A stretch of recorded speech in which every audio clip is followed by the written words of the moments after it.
Hello, Seneca Valley Middle School, and Miss Claire. Thanks for having me. Normally this time of year and during each semester, I come in and speak to you guys about the dangers of addiction. And this is something new for us. My girlfriend and I are doing this via videotape on her phone. So forgive us if it's not super clear, you can't completely understand me, but I'm standing here at my church, Memorial Park Church, in McCandless, and I did ask them if I could do this. So this is where it started for me. This is the road to recovery.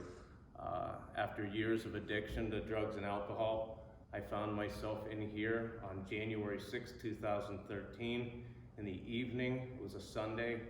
I reached out for the door and it was open, thank God. It was open, and I crawled in here and I slept in the front pew.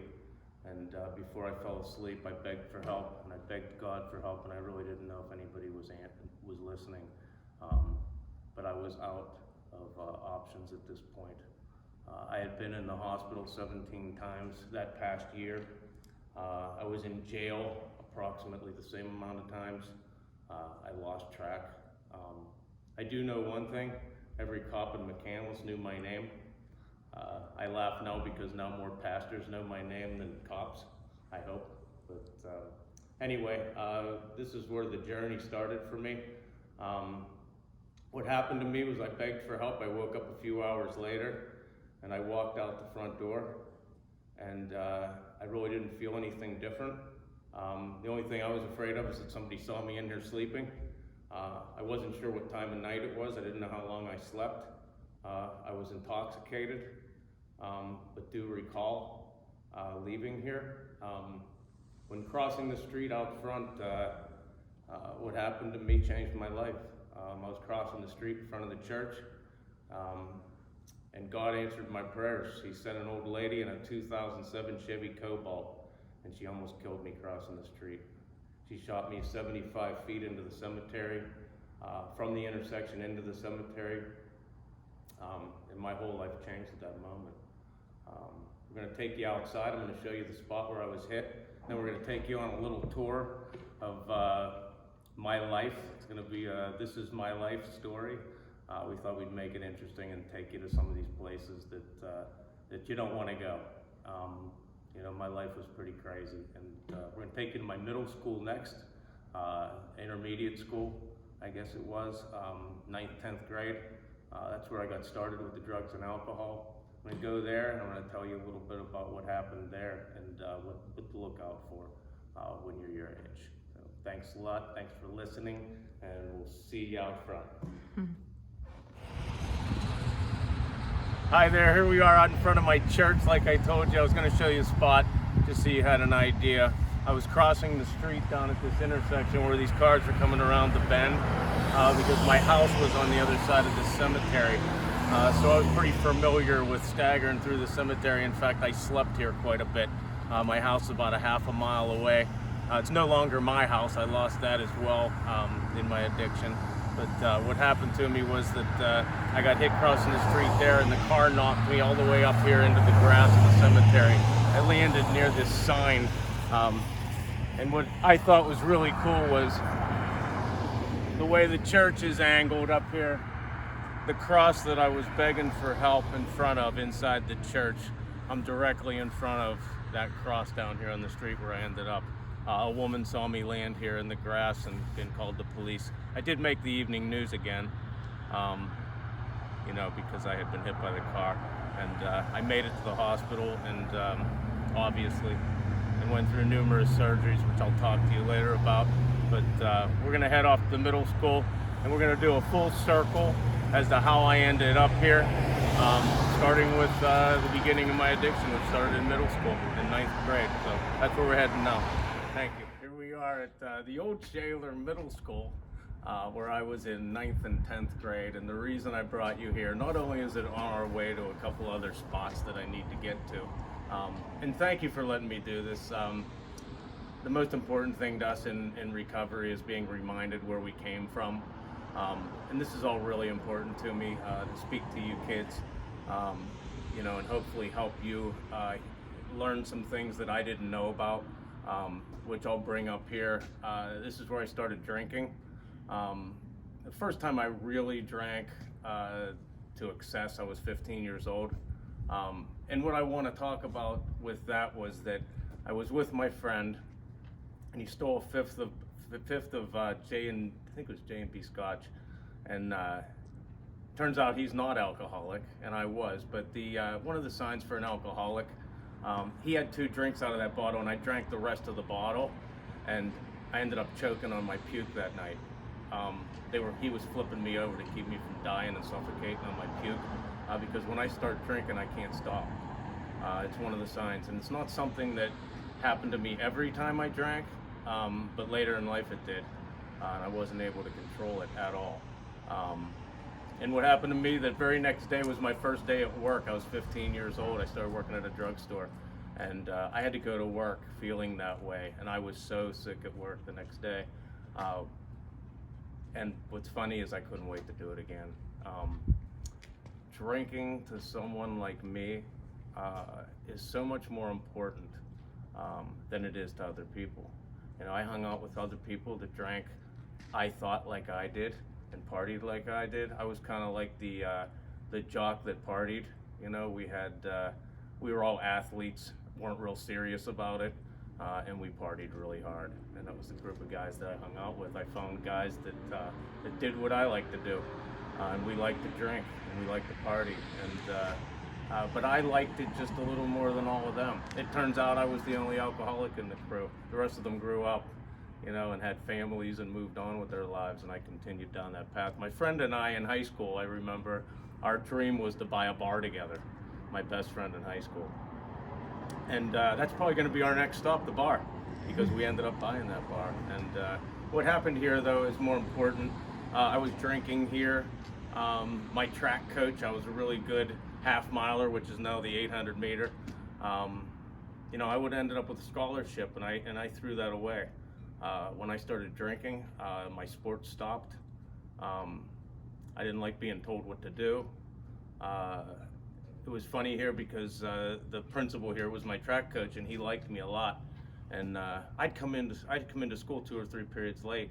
I always laughed because I always made it the 3rd period because my biology teacher was super cute, and I made sure I made it there. And what was funny too is that I think they knew I was drunk. I know my biology teacher did. I remember her leaning into my ear and saying, "Woods, are you drunk again?" And she laughed, you know, and it was okay. And it was okay, I guess, because they liked me. I don't know. But I got away with a lot, and I wasn't really getting away with it. Just wasn't getting in trouble yet. You know, the signs to alcoholism, like I said, it's that not being able to stop, blacking out. I blacked out the very first time I drank, and it says in the Alcoholics Anonymous Big Book, which I now know. It's like a religious book to me now, but it says in there that the day we black out is the days of our successful drinking are over. And that was the very first time I drank. But I didn't know that everybody didn't black out. Turns out if other people black out, they don't want to ever do it again, you know, because they can't remember what they did. And you know, that's a sign of an alcoholic. It's we continue to do things and we swear we'll never do them again. You know, we wake up with people and we don't know who they are, you know, and we swear we'll never do that again. We wake up in places. I woke up in a bathtub in Cincinnati, and the last thing I remembered, I was on the beach in Florida, you know. So it's like crazy things were happening to me, and they weren't normal. You know, here at Shaler, I had a lot of fun. Back then I was just having fun. I remember my mom saying to me, do you think you're addicted to alcohol? And I remember where I was, and I was in high school at the time. And I was on the top step at my parents' house, and I turned around and I laughed and I said, "I'm not addicted to alcohol, I'm addicted to fun." And I went like this, you know, and I was having fun. And the next stop we take, my friend and I bought a bar in Sharpsburg, and it was a dump. And I had a hotel upstairs that was rented out for $50 a week. We rented to guys, and they were all alcoholics and addicts that lived there. And we found home, and you know, things went very south for me at that place. and I'll explain a little bit more of that to you when we get there. And that's our next stop. New Amsterdam, the Amsterdam Pub is what it was called. I owned another bar, New Amsterdam, and we'll get to that later too. So thanks guys, see you in a little bit. Here we are in front of the Amsterdam Pub, which is, I'm not sure it's even a restaurant or bar anymore. It wasn't a restaurant when I owned it, it was just a bar. We're talking about the late 90s into the early 2000s. What happened between middle school, where we were last, and when I opened this place, nothing bad happened to me. After high school, I went to a 2-year technical school for robotics and electronics. After I graduated from that school, I got a really good job selling industrial arts tech ed equipment to schools, and I had the whole state of Pennsylvania. The company gave me a company Mercedes and a credit card, and I was off and running, and I loved that job. Nobody was really keeping their thumb on me. I could pretty much do what I wanted. My friends were still in college, so I'd go visit Penn State, and I'd go up to IUP, and I was floating all over the place, and somebody else was footing the bill, staying in hotels. I was living it up, and I was doing pretty well also. I was pretty driven at the time. I was able to put my alcoholism on hold during the week quite a bit. It was more important to me to become successful. And what happened to me though, I'd become moderately successful, and then it was time to celebrate. And I did that numerous times in my life. I think to an alcoholic, what we do is when we take some time off from the partying, we convince ourselves that we don't have a problem. That's pretty common for us to do. Just because we can stop, it means we're not alcoholic, but as soon as we start back up again, we catch up quickly. And that's what would happen to me each time. Each time I would start back up, it would get worse and worse. When I bought this place with my best friend Mike, we had both gotten divorced. We both got married young. I was married at 24 years old. I bought a house on Montroe Boulevard in Shaler, a 4-bedroom house, and I was young, and things were good. I got divorced a few years later. You know, my ex-wife doesn't remember my drinking being a problem. I made amends to her, which is when we go back and apologize to the ones we care about, and she didn't know what I was talking about. So, you know, alcoholism hadn't become a problem yet. This is where it became a problem in this place. When I say it became a problem, it's when I started drinking against my will, as we say. It's when I went from wanting to drink to needing a drink. I was a marathon runner. I ran 4 Pittsburgh marathons. I think I used to run off that anxiety from drinking. I'd drink really hard at night and I'd get up and I'd go running. Sometimes I'd run here from my house, which was about 6 miles away, because I'd leave my car here at night and somebody would drive me home. And I'd get up in the morning and I'd run back down here after drinking all night long.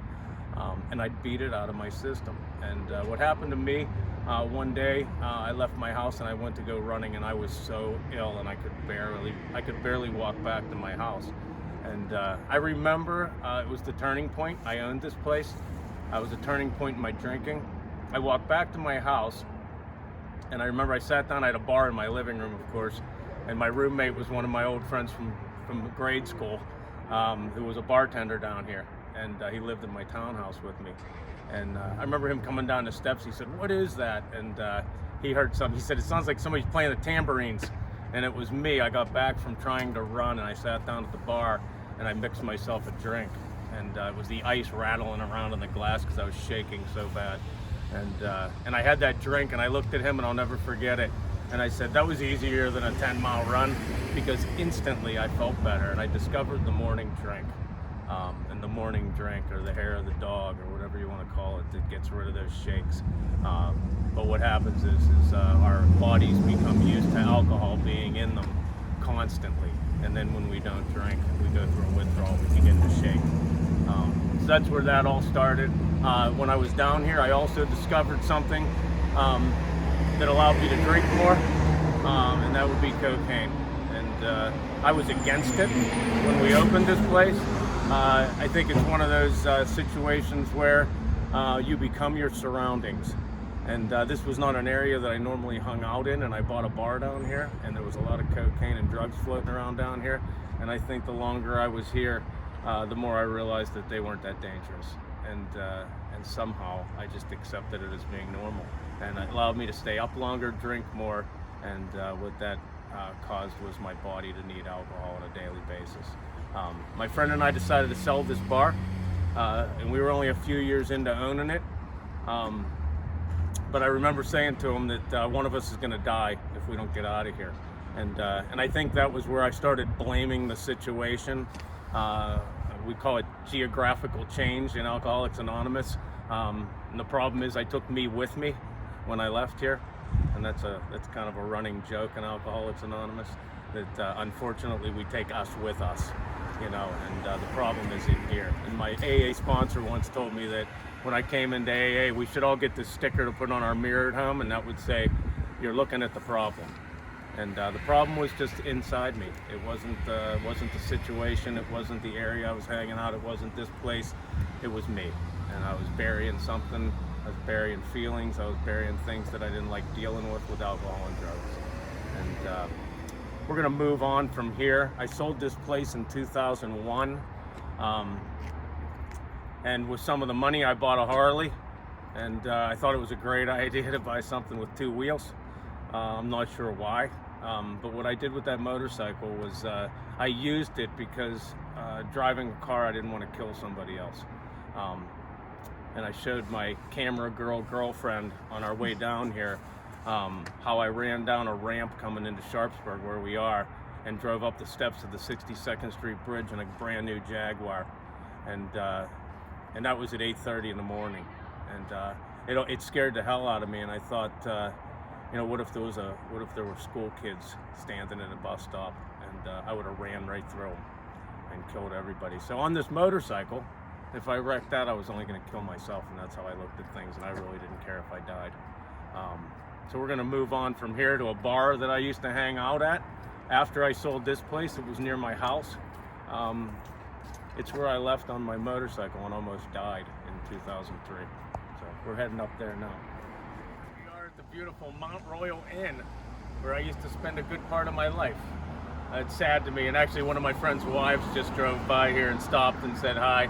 And she said she used to see me walking in here every morning when she was taking her daughter to the bus stop. Every morning at 9 o'clock in the morning I'd be in here. And this is after this accident that I'm about to tell you happened. I told you I bought that motorcycle. That was in 2001. By 2002, my drinking was out of control. It was so bad, and it turns out it wasn't the bar. Like I said, it was me, and I took my drinking here, which isn't all that far from where I was, and not all that far from where I lived. It was November 4th, 2003. I decided to take my motorcycle for a ride, and I really wasn't planning on drinking. I was trying to put a hold on it at that time, and I'm driving by here, and my friend Paul Gatto, his Jeep was parked in front of here, and I couldn't pass by without stopping to see Paul. And next thing I know, I'm in here drinking, and I must have been eating muscle relaxers or something, so he gave me cocaine to try to equal things out. And I got a phone call, and I didn't mention, but I had a gambling business that went on down at the Amsterdam pub. We had poker machines in the back room. I was a bookie that ran out of there. I had guys that went around collecting money for me. I was taking sports bets and doing a lot of illegal things out of that place. We had a full-time drug dealer that worked from the bar down there, selling cocaine over the bar. So I was doing a whole bunch of really disgusting things all at the same time. I continued on with the bookie business, and I left here that day on my motorcycle because I heard somebody that owed me money was sitting at another bar, and I obviously didn't make it there. So I didn't make it to the top of the hill. I was hit by a car on the corner, or on the bend at the top of this hill, and almost killed. And I'll go into that a little further in a couple more minutes. We're gonna head out of here now. Here we are at the bend where I almost lost my life. But a lot of things happened here that are important. And prior to as well, I had 2 DUIs that I hadn't even made it to court yet for. And I also had a refusal to blow into a breathalyzer that I hadn't made it to court yet. Every time my lawyer would come to get me, he was a friend of mine, he'd come to get me, and I'd be so drunk he couldn't take me to court, so he'd cancel the hearing and postpone it and say I was ill or whatever it was, making excuses for me. And here I am riding around on my motorcycle drunk every day. And I'm coming up the hill here on my way to rip somebody off a bar stool. I'm coming up the hill, and an elderly man's coming around the bend on this side of the road. And he was on my side of the road, and I had a custom Harley that rode real low to the ground, and I leaned too far to the right, and the frame hit the ground, and it shot me straight into the front of his car, so I got hit head on this at this intersection, or at this bend in the road. What happened to me, I just know from a hospital worker that came to my house, to my parents' house, to do physical rehab. I barely survived this. What happened, I got hit head on. He said I went 30 feet straight up in the air, and I was doing somersaults. I remember that clearly because it was like time had frozen. It was the craziest thing in the world. I was flipping around like crazy, and I couldn't see anything, and everything was in slow motion. And I remember thinking, boy, is this gonna hurt? And also thinking, I wonder what I'm gonna hit. And for whatever reason, a mailbox came to mind. I didn't hit a mailbox. I came straight down. I went 30 feet straight up in the air. My bike catapulted me 30 feet in the air, what this guy said as a witness. And I came down in a split position. And the doctors told me I wishboned, is what they call it. Both of my legs ripped completely apart. I split straight up the front and back. I remember hitting the ground and thinking that wasn't that bad. And then my face slammed off the ground, ripped my nose off, knocked all my front teeth out. It shattered my hips and pelvis. And when my pelvis shattered, the doctor described it as like waving a broken beer bottle around inside my body. My bladder was lacerated in numerous places. The urethra was completely cut off my bladder. And the main artery in my left leg got cut. So I was bleeding out at the scene. They cut my pants off here. They didn't wait for life flight because I would have died at this intersection. They threw me in an ambulance and got me to Allegheny General Hospital just in time. Doctor told me that I had a 1 in 1,000 chance of making it to the hospital, which I did. He also told me that I had the worst injuries that a man could have. All your important parts. I'm being held together now with a plate in my front. I had 28 screws put in the front. I look like I have a C-section scar. I also have a big screw through my ass cheeks. And I told Miss Claire I wouldn't swear. I guess ass cheeks isn't really a swear word. But it's true, and it's funny, but it's not. I stand here, my left foot hurts all the time. I'm so lucky that's all that's wrong. As I was laying in the hospital, I'm laying in the hospital tied down at Allegheny General Hospital. I was withdrawing from drugs and alcohol. Nobody at the hospital is really feeling all that sorry for you. The doctor came in and told me that there was a chance that I wouldn't be able to urinate on my own, that I was going to have to catheterize myself each time I had to urinate. He also told me that when they cut me open, they're just trying to save my life, and they don't know what nerves they cut, and I might not be sexually functional anymore. I told Miss Claire I'd leave this out too, so I won't say it, but that was about the most important thing in my life at that point. I really didn't have anything in my life, and it scared me to death. It really did. After I got out of the hospital, after all the surgeries that I went through, I had to spend 3 months in a hospital bed. My parents put a hospital bed in their basement. My dad had just retired. It was like welcome to retirement. He had to babysit his, I think I was 37 years old at that time. And I swore I wasn't going to do it again. I got out of a lot of things, as I always did. I got 2 of the DUIs. I got sentenced to 2 years without a driver's license because they felt sorry for me because of all my injuries, I think.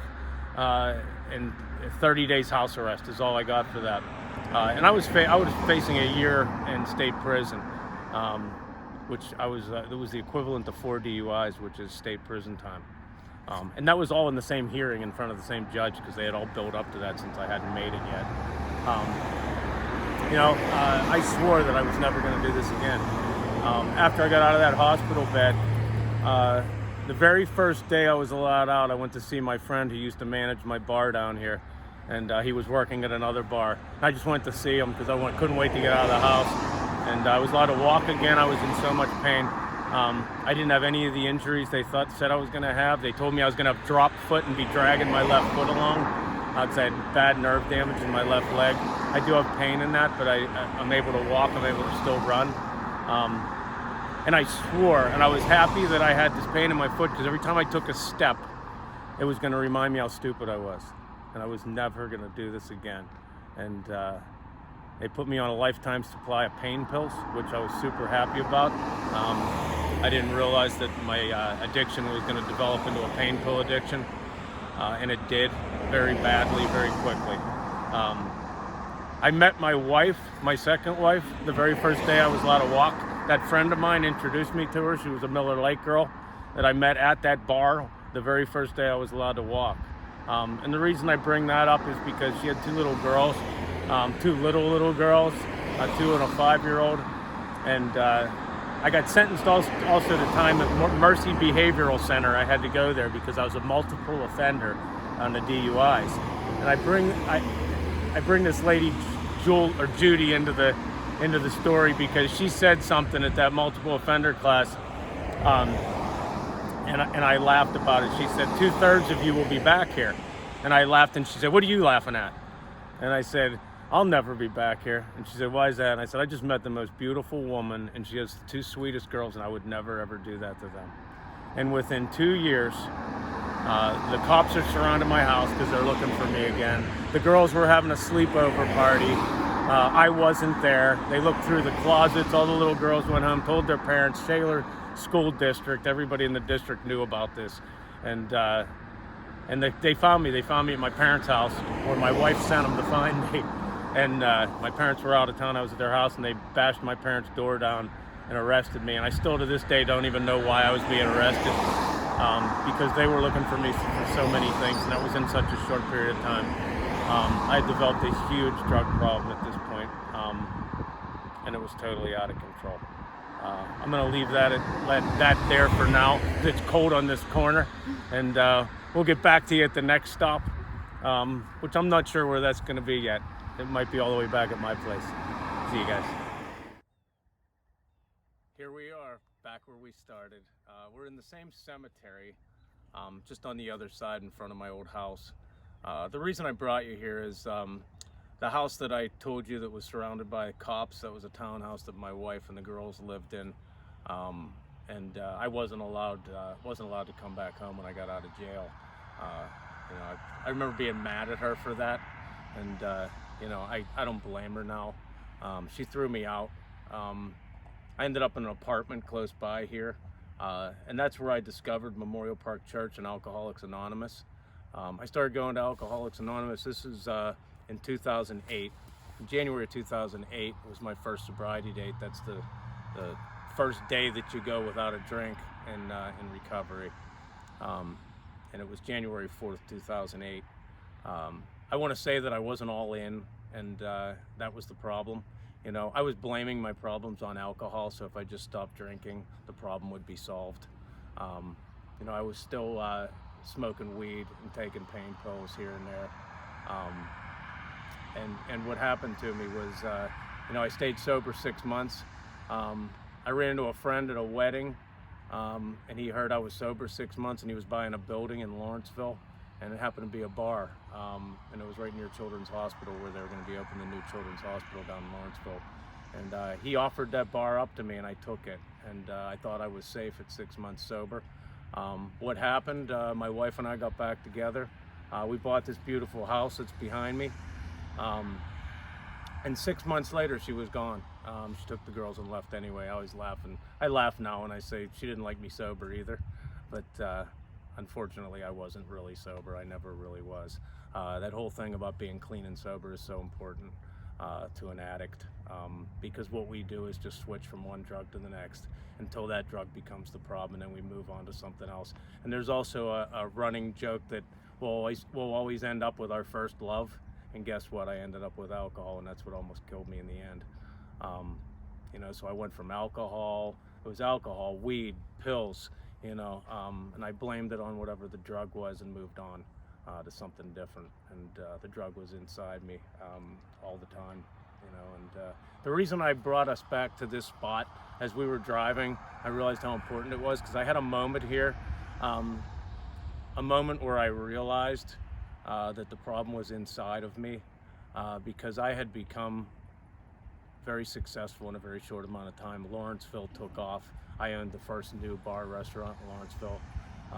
Unfortunately, I didn't get well enough to handle it, let's say. And next thing I know, I'm off and running again. It took a few years for it to get ugly. But I remember after my wife left, I got a brand new, younger girlfriend. And here I ended up, I remember pulling into this driveway and having this moment, you know, a moment that I won't forget. And got a little visitor. Hey, buddy. Hi. A moment that I won't forget. I pulled into this driveway, and my girlfriend was, I always make this motion because I don't know what she was saying. She was just yapping about something. And the reason I say that is because, you know, I wasn't in love. I just needed somebody so that I wasn't alone. And she was pretty, and she looked good in the passenger seat of my BMW. You know, I had a couple really nice cars in a very short amount of time. I bought this house. I had all these things that I always thought would make me happy. And she was complaining about money. I remember that clearly. And I looked over at her and I stopped my car right at the beginning of this driveway. And I looked up at that house and I looked at my car, and I never felt so empty. And also I never felt so scared. And I stopped her and I said, can you imagine having all the things you ever dreamt would make you happy and never being so empty and sad? And that's where I was. And I felt like I climbed this little ladder to success, and I was at the top rung. And now what?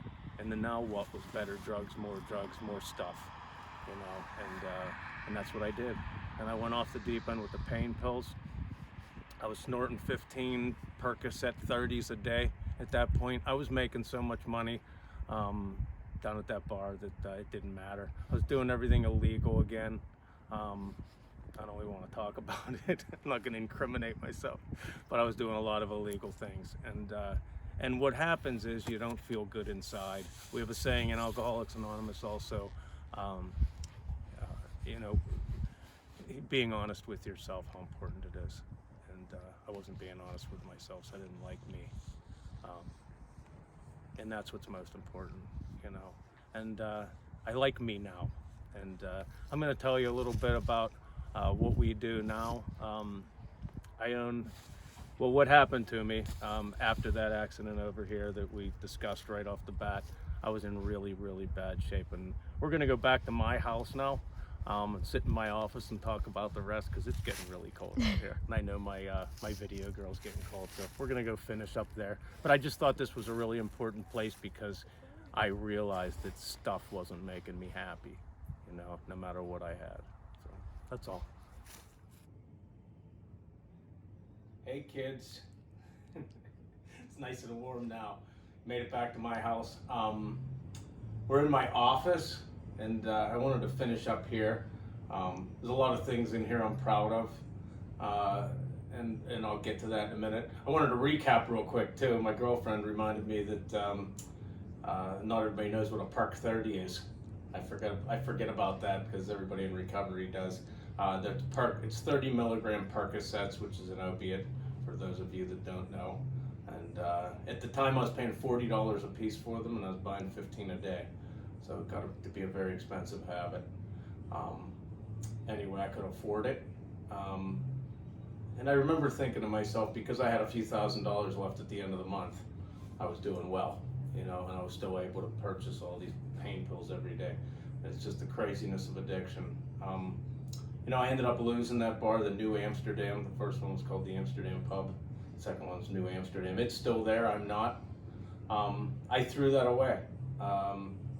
I threw it away. I lost that house. I totaled both of the cars that I had when I lived in that house. All those things that I talked about in the last segment in front of my house were gone in a very short period of time. I started drinking again. I had stopped drinking in 2008, I started back up in 2012. My wife left with the girls, and it didn't take me long to get started again. I always say the adult supervision checked out, and here I was with a really cool bar down in Lawrenceville, the coolest bar. It got voted second coolest bar in Pittsburgh. You know, I was super proud of that. You know, it became very successful, and I couldn't handle it. You know, I went off the deep end, I threw it away. I got caught doing a bunch of illegal things, like I said, and the Liquor Control Board stepped in. I'm no longer allowed to own anything alcohol related. I'm not allowed to be part of any bar, restaurant, nothing, which is they knew way better than I did, and I should have never got involved in that. But it got me to where I am today. I was in a lot of trouble again, 2 more DUIs, facing jail time again, cops looking for me when I crawled into that church at the end, at the very beginning of this segment. I told you about me crawling into the church, and I really was out of options at that point. The police were looking for me. I couldn't go home. I was scared of them catching me at home. I didn't want to be alone. I was just scared, and I was drunk every day. And what happened was, you know, I woke up 3 days later in the hospital after I got hit by the car. My right leg was taken off right below my knee. It took 3 months before I knew I was going to be able to keep it. They were going to amputate it a couple of different times. I thank God I still have that leg. My arm and shoulder were completely torn off, the collarbone, and all reconstructed with cadaver ligaments and tendons. I had a severe brain injury. I was having trouble putting a sentence together. I spent a whole month in a brain trauma rehab facility. And in that facility, I go back and visit it every year. The people that are in there, it's a very sad place to be. 90% of people that come out of that brain trauma facility need 24-hour care for the rest of their lives. I was one of the lucky 10% once again. When I got through all this, I was scared to death during this period of time because I knew that the police knew where I was. I knew I was facing jail time when I got done with all my surgeries. You know, and it was July. It was actually 6 months exactly, same day and everything. January 6th was when I got hit by the car in 2013. July 6th, I was given a gift by the courts. The drug court is what I was in. They sent me to a rehab facility instead of jail, and I was not all that grateful, to tell you the truth. I was pissed. I was scared. I went into that facility mad at everybody, still blaming everybody, blaming everything, hating everything, and not taking responsibility for my actions and for the situation that I was in yet. I always like to say that it took me 2 weeks in there of withdrawal to get to the very first time in my life where there wasn't a drug or alcohol in my system, probably in 30 years anyway. It was 2 weeks in at that facility. I fell asleep at night. For the first time, I got a decent night's sleep. Every night they'd come around. It was a jail rehab facility. The kid that I was rooming with, we were in a 10 by 10, and the kid that I was rooming with was just getting out of prison, like most of the guys I was there with. They were coming from prison on their way out, going through this rehab facility in Wilkinsburg, and the kid had done 3 years for heroin sales. And what happened to me in that facility saved my life. I not only got clean, but the very first night that I got some sleep, I would be pissed every night that I'd wake up to the guard coming around with his flashlight, and he'd shine it in my face and wake me up. And if I did get a minute's sleep, I was in so much pain. Anybody that's ever experienced withdrawal from pain meds, and I was put on major pain meds. What I was addicted to, I was given in that hospital and in the brain trauma facility because of all my severe injuries. And what happened to me there, when you go through that withdrawal, you become so sensitive to everything. My skin hurt, everything hurt. I was in so much pain, and I hated everything and everybody. Especially that guy at night would come around with that light.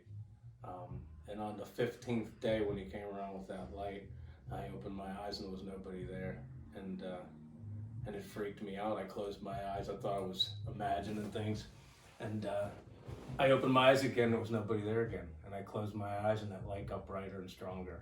And that light came with so much love. There was no denying what had happened to me in that moment. I was having an experience with God. My life changed forever at that moment in every way, shape, and form. I received every form of love in that moment. It was like everything I had asked for that night when I begged for help. And I've heard this since, that the more desperate you are, the louder God hears your prayers. And that night in that church, I was as desperate as I could get. And what I experienced in that facility changed my life. I jumped out of bed. What happened to me was he took me out of that bed and he took me to a place, and there was so much love there through this light. And he told me that everything was going to be okay, and there were no words spoken. He just told me through this light that everything was going to be okay, and then dropped me back in that bed. And I jumped up and I woke up that heroin dealer, and I shook him and I said, I'll never drink or do another drug again. I just had the greatest natural high ever. And that's exactly what I said. And I laid back down in my bed, and I could not believe what just happened to me. And I felt it. I felt a change in me. Something had happened, and everything made sense to me at that point. Everything that I'd been searching for my entire life, with the drugs and the alcohol and the women, all of these things that were temporarily, all of these things that were things that went away. They were artificial forms of love. They were artificial good feelings that I would get from these things, but then they'd disappear. And I'd need more, and I'd need better, and I needed everything. And nothing was satisfying that hole that I had in me anymore. And he came to me that night, and it was the very first night that he could get through. Every other night prior to, I was drugged. I couldn't feel anything. I never experienced love. I never experienced anything. They say in Alcoholics Anonymous, the things that I've learned since, that when we start using and drinking, we never grow up from that point on. So here I was, a 40-some-year-old man that was basically 15 years old. And I had never dealt with anything in my entire life without being high. So I never felt anything. I was married twice, never felt a thing. I thought I did. But what I got to experience since I got clean, I would never trade for that old life again. And I think that's where you get to a point where there's no turning back. My sobriety date now is the 4th of July, 2013, which was 2 days before I went into that facility. I just decided I was going to stop taking the pain meds at that point, and I started the withdrawal the day I got to the rehab facility. So my first day sober was the 4th of July, 2013. And how I always say I can prove that not only just to myself, any drug addict or alcoholic looks for a reason to drink or use again. I have never, from that moment that I had with God, experienced the desire for a drink or a drug. Never. It completely went away. Something that I lived for, something that I needed on a daily basis, has not even been a temptation. What happened to me also in that moment, I felt this huge amount of guilt. I was laying there and I thought, this doesn't happen to everybody. I know this, and for whatever reason he picked me, and it changed my life, and I didn't know what I was supposed to do with it. The very next day, the craziest thing happened. I know the guy that ran that facility hated me as much as I hated him, and my name came across the PA system the very next morning, and I went down to that office, and this is a guy that I told that I didn't speak real nicely to on a daily basis. I was mean and I was violent in that facility. I went down there with the biggest smile on my face, and I'm surprised he even recognized me, but he said, Mr. Woods, you ready to go home?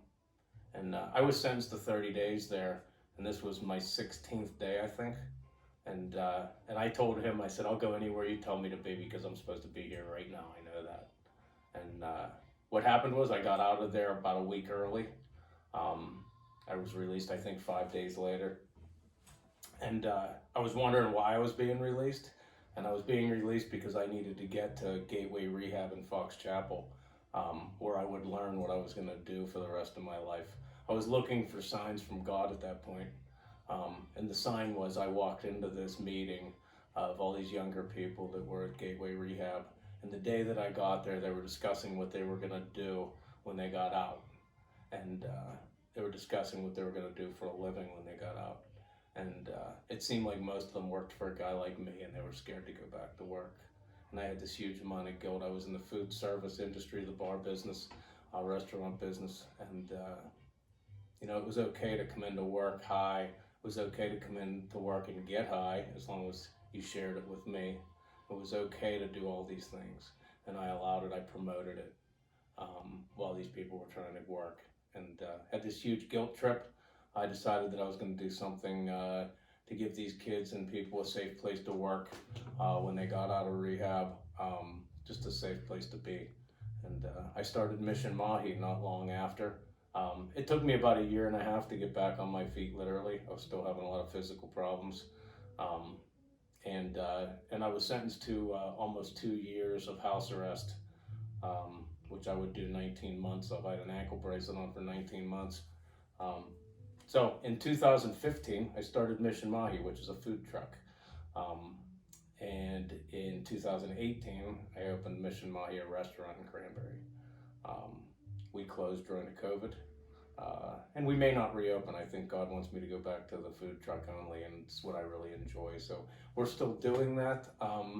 I've seen some beautiful things happen. A lot of people in recovery still keep in touch with me that worked for me, that moved on. I have a couple people that work for rehab facilities now that worked for me in their early recovery. I received a text message not long ago from a girl.